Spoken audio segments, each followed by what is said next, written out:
Once upon a time, there was a man I was engaged to, someone I thought I'd spend my life with. But fate had other plans, all thanks to my sister. In those dark days, I was devastated. Now, though, I found new joy, and I'm eager to share it with my sister and my ex-fiancé. My name is Catherine. I'm not stunningly beautiful, just an ordinary office worker. But once upon a time, there was a man named Bob who had promised to marry me. Bob was the handsome type with a career in a prestigious firm, the kind of guy people call the catch. We were blissfully happy in a way that made me believe it would never end. But then life's cruelty intervened. I never did marry Bob, all because of my sister. My sister's name is Sophie, and she has always had a keen interest in fashion, which she maintains to this day. Unlike me, Sophie has always been meticulous about her appearance and has always been naturally beautiful. As a result, she attracted attention from boys since middle school and even had a stint as an amateur model for a fashion magazine. Sophie harbored dreams of becoming a professional model. Meanwhile, after graduating from college and settling into a routine job at a regular company, I found myself invited to dinner by a business associate named Bob. Over time, we got to know each other better through these dinners, and unexpectedly, something began to develop between us. That evening, Bob invited me out to dinner after work. I accepted without hesitation, enjoying his company. On our way back, Bob surprised me by confessing his feelings. Though taken aback, I realized I had feelings for him too, and so began our relationship. A year later, Bob proposed, and I happily accepted. Shortly after our engagement, Bob and I visited my parents to share the news. They were delighted, and discussions about wedding plans filled our home with joy. However, not everyone shared in our happiness. That person was my younger sister, Sophie. Sophie was shocked to hear about my engagement, and even more so when she met Bob. Always popular and admired for her looks, Sophie had a history of dismissing my more reserved romantic life. "I don't want my embarrassing sister to ruin my reputation," she would often say. Seeing me, whom she considered less socially adept, marry a successful man from a prestigious company before her seemed to bruise her pride deeply. Yet I remained unaware of Sophie's true feelings, oblivious to her subtle disdain. Looking back, I should have noticed her demeanor then. One day, Sophie casually asked, "Since you're going to be my brother-in-law, can we exchange contact information?" Bob and I saw no reason to refuse, so we exchanged numbers without hesitation. As I neared the end of my job tenure, there were many late nights spent wrapping up projects. Then, on a day when my parents were away, Sophie put her plan into motion, a plan she likely devised long before. Knowing I would soon leave our family home to live with Bob, Sophie seized her opportunity. She called Bob, fabricating the story. "Bob, my sister suddenly came home sick. Our parents are out of town, and I'm feeling uneasy being alone.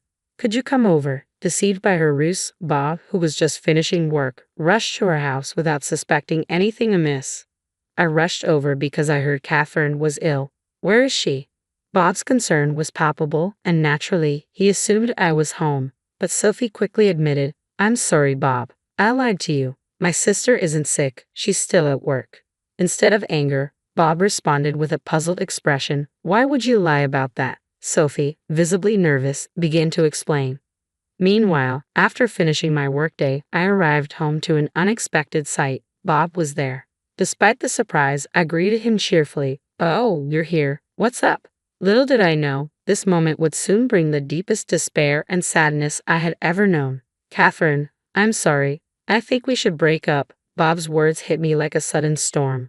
Unable to grasp their meaning at first, I stammered, "What? Are you serious? Break up? What's going on?" As I pressed for answers, Sophie entered the room, casting an uneasy atmosphere over us all. "Catherine, the truth is, I've been seeing Sophie. I'm sorry, but I've fallen in love with her more than I realized." Bob's words left me stunned and confused. Still reeling from the shock, Sophie added, "I'm sorry, Catherine, but Bob has decided to marry me." I felt utterly lost and devastated. Then Sophie, with an awkward attempt at comfort, said, "You might not want to attend our wedding ceremony, but please come to the reception, won't you?" Tears were all I could manage. Sophie had stolen my fiancé away from me. I felt abandoned, and the pain was overwhelming. My parents were deeply concerned, watching helplessly as I withdrew into my room. Having already quit my job, I felt utterly powerless. Messages from my former coworkers asking about the wedding plans only intensified my sorrow. I could only reply, explaining it would be a simple family affair. Months later, I found myself in a new and unfamiliar place, determined to begin anew and find true happiness. After the painful breakup with Bob, I had withdrawn for a time, but a newfound determination welled up inside me. Why should I continue to suffer? It was time to move on. Things progressed swiftly from there. I spoke with my parents, deciding to leave home and start afresh in a completely different environment. The new place was serene, surrounded by lush greenery. My parents supported my decision wholeheartedly, assisting me greatly with the relocation. Shortly after settling in, while taking a moment to relax, my mom approached me with surprising news. "You were in your room. Bob visited. He explained everything that happened between you two and apologized." I couldn't fathom why my parents were apologizing. What Bob had done was beyond forgiveness. Yet there they were, even kneeling in remorse. "We've also heard about Sophie. We understand you can't forgive her, Catherine, but she's our daughter too," my parents explained, visibly torn. My parents were deeply troubled by Sophie's actions, knowing the pain she had caused me. Despite their disapproval, Sophie seemed to have made her choice and went to Bob. From then on, Bob began a daily ritual of coming to our house, pleading for forgiveness and seeking approval for his marriage to Sophie. Faced with Bob's persistence, my parents eventually felt compelled to relent. That's why they apologized to me for accepting his union with Sophie. "I honestly don't dwell on it anymore, but I understand how you feel," I replied with a bittersweet smile, holding back the tears.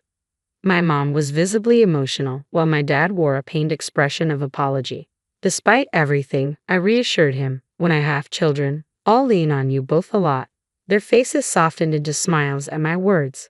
Mom, still teary-eyed, added, "Don't hesitate to reach out if you need anything." As I settled into my new life and found some peace of mind, I began working at a cozy little restaurant. The team was small, but the atmosphere was bright and welcoming, which I appreciated greatly. The banter among the staff, especially the teasing directed at the manager Steve, added to the warmth of the place. A few months into my job, a pivotal event unfolded that would shape my future. It happened one evening as Steve offered me a ride home after work and confessed his feelings for me. I was taken aback and uncertain. Steve was genuinely a good guy, kind-hearted with both charm and a friendly demeanor that appealed to many. Yet I couldn't shake off the past hurt that still lingered within me. I feared the possibility of facing abandonment once again. Steve seemed to sense my hesitation and assured me there was no rush for an answer before heading home for the day. Despite the initial awkwardness, the familiar camaraderie with the part-time staff and Steve's kindness helped ease my worries. Deep down, I felt my heart had already made a decision. During a break, I discovered something about Steve's past. It turned out he had been betrayed by someone he had been dating and had a rough experience at his previous workplace before joining the restaurant. We shared a similar pain of betrayal by those we trusted. That day, I chose to accompany Steve home to listen to this story. Along the way, he opened up about his past. He had previously managed a store, but due to certain events, the store lost credibility and eventually closed down. Steve bore the brunt of the blame and lost his job as a result. After hearing Steve's story, I felt compelled to share my own reasons for being at the restaurant. When I finished, Steve looked at me kindly and said, "You've been incredibly strong." His words meant the world to me, acknowledging my resilience despite the pain I'd endured. It was exactly what I needed to hear. I did my best. Despite being betrayed by someone I loved, I managed to pick myself up, I confess, acknowledging the difficulty of my journey. To which I added sincerely, "You've done amazingly well too." Steve's smile grew wider, and in that moment, I found the courage to respond to his earlier confession. "Since that day, I might be a handful, but I hope you'll be patient with me," I told him. From then on, the teasing from the part-timers at the restaurant increased, but it was all in good spirit. "Congratulations. Wishing you both a lifetime of happiness." They cheered, genuinely happy for us. "That's a bit premature. There's a right time for that line, and it'll come around again. When it does, you'd better let me say it," Steve teased, a bit flustered as I laughed along with everyone else. It was a moment of pure joy, a typical day in our lives, until things took a turn. For the second time in my life, I was proposed to. Without hesitation, I accepted, determined to find lasting happiness this time. I believed Steve was the one who could truly make me happy. I visited my parents' house for the first time in a while to share the news, and they were overjoyed. Opening up about Steve, I felt their support as they said, "Please make our daughter happy. We trust you." "I will make Catherine happy," he asserted confidently. After chatting for a while, my dad hesitated before sharing, "Sophie and Bob are going to get married." He mentioned that an invitation might arrive, but insisted I needn't worry about it.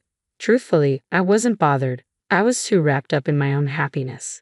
In fact, I wanted to celebrate it openly. When I expressed this to my parents, they responded warmly, "If Catherine feels that way, then we trust your judgment." Sure enough, a few days later, an invitation to Sophie's wedding arrived. I decided we would attend together. Dave and I had opted for a simple legal marriage due to Sophie's impending wedding. We felt it would be less overwhelming for our parents and relatives to stagger our celebrations. We promised ourselves a proper wedding ceremony once things had settled down. On the date of Sophie's wedding, Steve and I arrived together at the venue. It had been a while since we had seen Sophie and Bob. Bob appeared weary, and there was a tension in the air as we exchanged greetings and introductions with family. When I proudly introduced Steve as my husband, Sophie's reaction was visibly surprised, etching the moment into memory. During the event, I found myself wanting to ask Bob about what had transpired between him and Sophie on the day when neither my parents nor I were present. Bob initially hesitated but eventually began to confide in me. According to him, when Sophie called him that day and informed him falsely that I was suddenly ill, Bob decided to wait for me. Sophie then arrived with strong drinks, coaxing him to indulge. Despite not being a heavy drinker, Bob had a few too many and became intoxicated. In his vulnerable state, Sophie took advantage of the situation, seducing him. Bob admitted that Sophie's beauty and allure played a role in clouding his judgment. Despite our engagement, he succumbed to temptation, and from then on, his attention began to drift towards Sophie. After hearing Bob's confession, his repeated apologies seemed insignificant to me. Honestly, I felt indifferent. What mattered most was finally knowing the truth. Meanwhile, Steve and Sophie were engaged in a conversation nearby. I was curious about their discussion but decided to inquire later, considering Sophie's upcoming wedding. On our way home, I couldn't resist asking Steve, "Were you upset when you were talking to Sophie?" Steve sighed. "As I mentioned before, she's my ex who betrayed me. But that's not all. She's also the reason I lost my job." I was taken aback. It felt like such a small world, and learning that Sophie was directly responsible for the closure of Steve's shop added another layer of shock. I delved deeper into the situation. It turned out that a few months into Sophie's relationship with Steve, she had an affair with a designer. Sophie believed dating someone in the modeling industry would be more advantageous, despite already being with Steve. When Steve discovered this by chance, he understandably confronted Sophie. However, instead of remorse, Sophie became angry and the relationship ended abruptly. Sophie's anger didn't dissipate. She went further, fabricating a fake photo of foreign objects and dishes from Steve's restaurant and shared it on social media. Given her modeling career, she had a substantial following, and the photos quickly went viral. The negative publicity reached Steve's boss, who had entrusted the business to him amid declining profits. The resulting closure of the restaurant led to Steve losing his job, with him unfairly shouldering the blame. Steve harbored deep resentment over the incident. Not knowing the true culprit behind the fabricated photo, he was left without a target for his anger. Amidst the turmoil, Steve finally discovered the truth during a casual drink with a friend. His girlfriend's friend had seen Sophie boasting on social media about causing the closure of a restaurant. Unaware that the restaurant belonged to Steve, the friend relayed this information to Steve. Though Steve now knew who was responsible, it was too late to take any action, so he resolved to make a fresh start elsewhere. It was then that Steve and I crossed paths. I approached Steve with an apology. "I'm sorry for what my sister did. I'm the sister of the person who caused so much trouble in your life. I didn't know how to face you. I was afraid you might hate me." Steve's response was unexpectedly kind. "It's all in the past, Catherine. None of this was your fault." His words brought me immense relief, reaffirming our decision to pursue happiness together once more. Later, Sophie faced consequences for her actions. She had arranged a photo shoot at an unexpected location, our home, known for its lush greenery and picturesque backdrop, ideal for modeling. The shoot was evidently part of her ambition to pursue a modeling career. The incident took place during dinner at a restaurant she had visited, which happened to be Steve's. Since I no longer worked at Steve's restaurant, I heard about this incident afterward. Upon recognizing Sophie at the entrance, Steve promptly intervened, stating firmly, I'm sorry, but I can't allow you to enter. He refused Sophie and her group access, prompting the staff to inquire about the situation. Steve proceeded to disclose Sophie's past actions and the hardships he had endured because of her. She has a criminal record, and I have evidence to support it. I can't risk a repeat of past troubles, so I must refuse her entry. There was stunned silence among the staff, and Sophie visibly paled at Steve's words. Moreover, Steve declared his intention to inform the president of the company where Sophie was poised to start about her troubled history. The individual who had scouted Sophie was taken aback and urged Steve to reconsider, but Steve remained resolute in his decision. As a result, Sophie's scheduled photoshoot was canceled, and news of the incident spread throughout the industry, shattering her aspirations of becoming a model. No one wanted to associate with someone who had caused such a significant scandal in the past. Adding to this, I learned from my mom that Bob's company had been experiencing declining performance lately, and he was now under consideration for demotion. She appeared concerned about what the future held for both of them. Despite the tumultuous events, Steve and I continued to enjoy our days together happily. Today marks the eve of our long-awaited wedding. We've both overcome challenges in the past, but now we're filled with joy. There's also a new life growing within me. Congratulations. Wishing you a lifetime of happiness. The staff from the restaurant where we first met cheerfully repeat this familiar phrase. Thank you, I respond gratefully, stating before everyone, I pledge to cherish our family always and to seek happiness forevermore.